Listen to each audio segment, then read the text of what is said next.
ये hello family, it's me Sweety and आज मैं आपके लिए लेके आई हूँ लेटेस्ट न्यू ड्रामा की एक्सप्लेनेशन। एंड इस ड्रामा में आप सभी को जियांग देखने को मिलेगी। ड्रामा की स्टोरी की बात की जाए तो ये रोमांस एंड कॉमेडी स्टोरी पर बेस्ड है। वीडियो को स्टार्ट करने से पहले अगर आपने अभी तक चैनल को सब्सक्राइब नहीं किया तो क्या करो, जाओ चैनल को सब्सक्राइब करो और हाँ, बेल नोटिफिकेशन कॉल पे सेट करो ताकि हमारी हर अपडेट आपको मिलती रहे। Without any delay let start the explanation of this drama. Here we meet again episode number 1। Episode के स्टार्टिंग में हम देखते हैं जहाँ सैटेलाइट लॉन्च होने वाली होती है, बट उसमें एक एरर आ जाता है एंड वहाँ पर सभी लोग बहुत ज़्यादा परेशान हो जाते हैं। अब हम इस ड्रामा के मेन लीड से मिलते हैं जिसका नाम जुयांग होता है और वो यहाँ पर उस एरर को ठीक कर देता है, जिससे हमें पता चलता है कि ये बहुत ही जीनियस है। अब हमारी स्टोरी फीमेल लीड पर मुड़ती है जिसका नाम जियांग होता है। वो अपने ग्रैंडफादर के साथ होती है और वो यह बहुत ही ज़्यादा परेशान होती है क्योंकि उसे ग्रैंडफादर उसको शादी के लिए फोर्स कर रहे होते हैं। जियांग बोलती है मैं अभी शादी नहीं करना चाहती और अरेंज मैरिज तो बिल्कुल भी नहीं। जिस पर उसे ग्रैंडपा बोलते हैं देखो, हमने तुम्हें पहले बहुत टाइम दे दिया और तुमने हमें हमेशा निराश ही किया है। इवन तुमने अपनी पढ़ाई भी सही से कंप्लीट नहीं की तो तुमको अरेंज मैरिज तो करना ही पड़ेगा। जिस पर जियांग बोलती है आप मुझे बस थोड़ा सा टाइम दे दीजिए, मैं सब कुछ ठीक कर दूंगी। ग्रैंडपा बोलता है ठीक है, अगर तुम ऐसा चाहती हो तो ऐसा ही ठीक। वो बोलता है तुम जानती हो हमारी बहुत सी ब्रांचेस हैं, लेकिन जब से मैं बीमार पड़ा हूँ हमारी कंपनी को बहुत से लॉसेस हुए हैं और ये कभी भी बैंकरप्ट हो सकती है। तो तुम कुछ ऐसा करके दिखाओ जिससे हमारी कंपनी को प्रॉफिट हो। मैं तुम्हें 1 साल का टाइम देता हूँ, हमारी कंपनी को ज्वाइन करो और तुम एटलीस्ट 10% तक कंपनी को प्रॉफिट हो। अगर तुमने कर लिया तो फिर तुम जो चाहो वो कर सकती हो, और अगर तुम ऐसा नहीं कर पाई तो मैं तुम्हारी शादी मिस्टर चंग से करवा दूंगा ताकि वो फ्यूचर में हमारी कंपनी को संभाल सके। और वो यहाँ पर बोलता है कि तुमको अपनी रियल आइडेंटिटी सबसे छुपा कर रखनी है, किसी को यहाँ पर ये पता नहीं लगना चाहिए कि तुम एक चेयरमैन की बेटी हो। अब जियांग यहाँ पर सारी शर्तें मान लेती है। अब सीन शिफ्ट होता है जहाँ जियांग अपने भाई के साथ बैठी हुई होती है। जियांग का भाई उसको बोलता है तुम तो सिर्फ गेम खेलती रहती हो, मुझे नहीं लगता तुम इस कंपनी को संभाल पाओगी। तुमको पता है ना तुम बहुत बेकार हो, मुझे तो लगता है कि तुम्हें शादी कर लेनी चाहिए जिससे ग्रैंडपा चाहते हैं।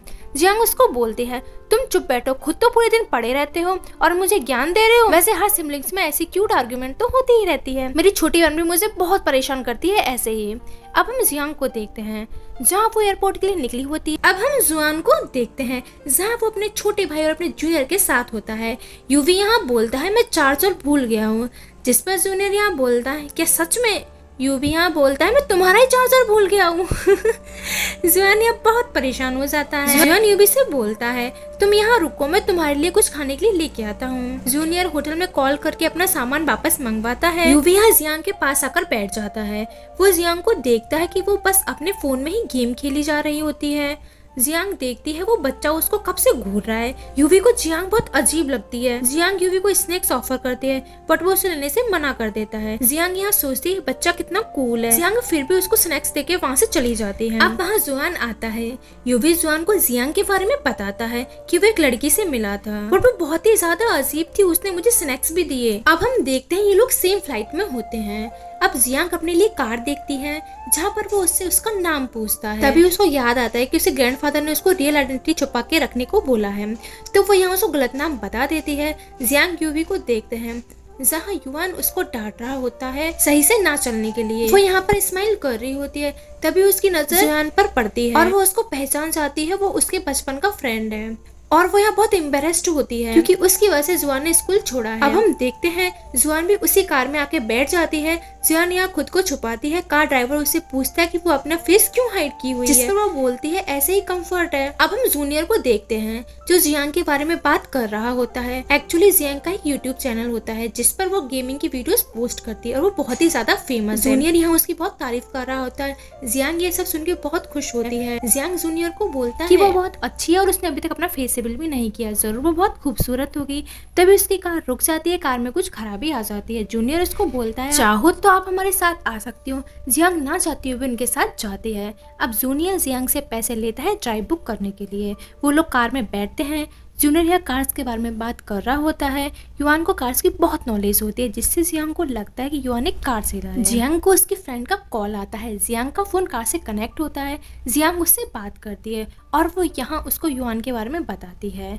पूछती है कि क्या सच में वो युआन से मिली है। वो उसको बोलती है तुमने युआन के साथ ये अच्छा नहीं किया, उसने तुम्हारी वजह से स्कूल छोड़ा था और अब वो एक कार सेलर है। यांग यहाँ कॉल कट कर देती है। युआन को सब कुछ पता चल जाता है वो कौन है, तो उसको पहचान जाता है। वो उसको बोलता है हम बहुत टाइम बाद मिल रहे हैं। जियान यह बहुत एम्बेरेस्ड फील करती है। जियांग अपने अपार्टमेंट में आती है जहाँ वो उस आदमी की हेल्प करने के लिए पूछता है, जिस पर वो उसको मना कर देती है। जियांग अपने फ्रेंड को कॉल करती है जहाँ वो उसको सब बताती है कि उसकी वजह से क्या क्या हुआ। उसकी फ्रेंड बहुत चिल होती है। वो उसको पूछती है क्या वो अभी भी हैंडसम है। जियांग उसे चिढ़कर बोलती है नहीं, बिल्कुल भी नहीं। अब हम एक फ्लैश सीन देखते हैं जिसमें युआन जियांग के पास आता है और उसकी हुडी अनटाई करता है क्योंकि जियांग ने उसको बहुत टाइट टाई कर रखा था। अब हम युआन और जूनियर को देखते हैं जिस पर जूनियर यूबी को बोलता है वो लड़की तुमसे छुप क्यों रही थी, कहीं ऐसा तो नहीं कि तुम दोनों एक दूसरे को जानते हो, कहीं तुम दोनों एक दूसरे से प्यार तो नहीं करते। जियान उसको बोलता है कि तुम्हारा काम खत्म हो गया है, तुम अब जा सकते हो। जियान यहाँ जियांग के बारे में सोच रहा होता है। अब हम जियांग को देखते हैं जहाँ वो अपनी कंपनी के बारे में इंफॉर्मेशन कलेक्ट कर रही होती है, लेकिन उसको यहाँ जुआन की बातें याद आ रही होती है। अब हम नेक्स्ट डे का सीन देखते हैं जहाँ जियांग अपनी कंपनी जाने के लिए टैक्सी लेती है। वहाँ वो एक लड़की से मिलती है। उसको पता चलता है कि वो लड़की भी उसी कंपनी में काम करती है। अब कंपनी में लड़की उस लड़की को परेशान कर रही होती है तो जियांग यहाँ उस लड़की को बहुत अच्छे से मजा चखाती है। अब हम जूनियर को देखते हैं।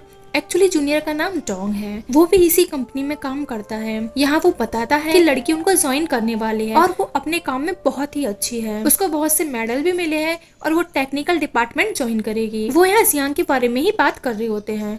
अब हम जियांग को देखते हैं जिसके पास कंपनी का हेड आता है और वो जियांग को जानता है कि वो कौन है, तो वो उसे बहुत अच्छे से वेलकम करती है। तभी वह कंपनी की प्रेसिडेंट आ जाती है। वो जियांग को प्रेसिडेंट से मिलाता है और वो जियांग को बताता है कि टेक्निकल डिपार्टमेंट ए को युआन हैंडल कर रहा है। कि तभी वो ये सुन के शॉक्ड हो जाती है। युआन वहाँ आता है। प्रेसिडेंट बोलती है कंपनी में टीम भी तो कभी थी ही नहीं, जिस पर वो बोलता है इसको हाल ही में बनाया गया है ताकि कंपनी को ज्यादा प्रॉफिट हो सके।